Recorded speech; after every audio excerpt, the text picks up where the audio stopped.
And so first, just give us your name and OLPC connection. My name is Ricardo Elizalde, and my OLPC connection is Grant Bowman because he helped a group install Linux-based computers at my school.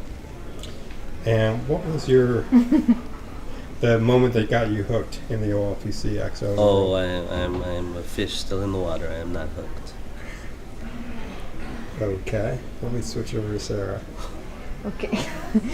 Sorry, but my English. Do you speak Spanish? Yeah, Where are you from? Spanish. I was born in San Francisco, but my parents are from Ecuador. From Ecuador. Ecuador, sí. Okay. Quería hacer la entrevista en español. Te la voy a hacer en español, pero tú contesta en inglés. Bueno, si acaso. bueno. No he entendido. ¿Tú tienes algún proyecto en alguna parte?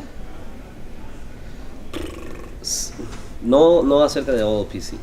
No, pero ¿qué es lo que haces en OLPC? Porque estás en contacto con... bueno, no, porque si no tienes proyecto, no estás en contacto con niños ni nada, solamente... No, sí estoy en contacto con niños, pero soy maestro. Es mi oficio, pues. Ok.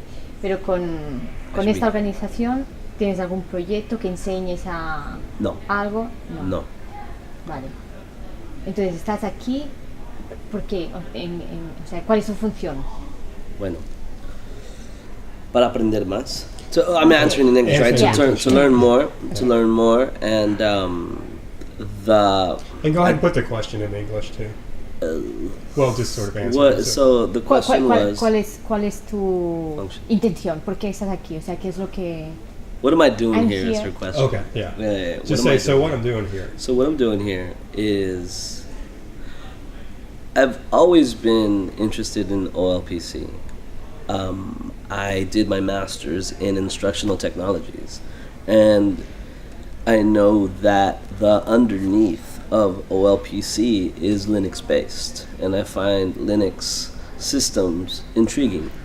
I don't know that much about them, but I do know that the website that I've built has 2 Linux software programs inside of it, and they function really well.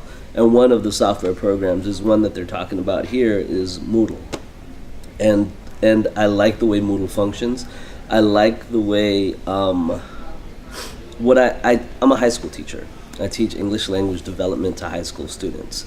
And this year we're kind of doing an experimental phase in Moodle. And so I deliver instruction to my students, but then some of what they do, some of what they turn in is in forums inside of Moodle.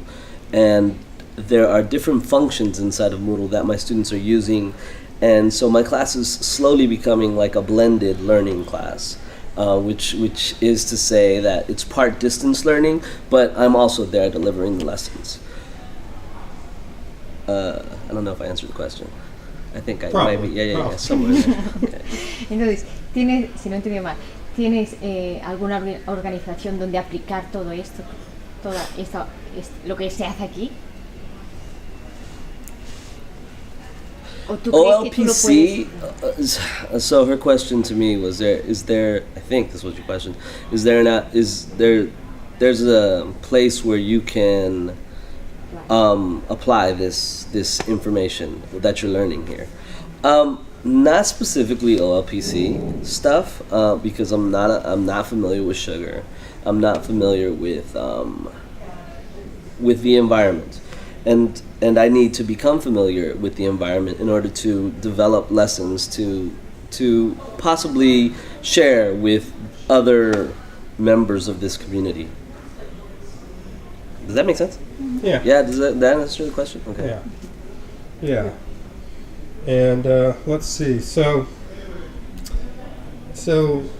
what's the question we didn't ask you? What's the thing you sort of want to say to the OLPC community out there? Keep building. That's just it. Keep building. I think that there are a lot of avenues in education where I'd like to see more of it here in the United States, actually. Instead of going far away to develop and deploy these laptops in other countries, there is a lot of poverty here as well. There's a lot of lack of digital literacy here as well. And though, just to see more deployments here in the United States, where there's a lot of poverty, and For example, where? on the border, for example, on the border between with Mexico and the United States. For example, East Oakland. For example, there's poverty all over the United States, and our students here can benefit from it. Benefit from the OLPC community serving their home base, really where they started. And the shipping is a low cost. Que luego el transporte, porque muchas veces el problema es el transporte. Sí, pero aquí estamos. Y aquí estamos, por eso es fácil, ¿no? It's true. She says that sometimes it's difficult to transport them somewhere, but we're here. We're educators here in San Francisco, and so how come elementary schools in San Francisco aren't sending these laptops home with children that from the Tenderloin, from Chinatown, from well, not so much the Mission District because it's been gentrified, but from different areas of San Francisco and the East Bay and Outer Bay area as well. I mean, it could be. I don't know. Just Okay. Cool. yeah. Yeah, excellent. Okay. Excellent. I'm glad. Hey, thank you.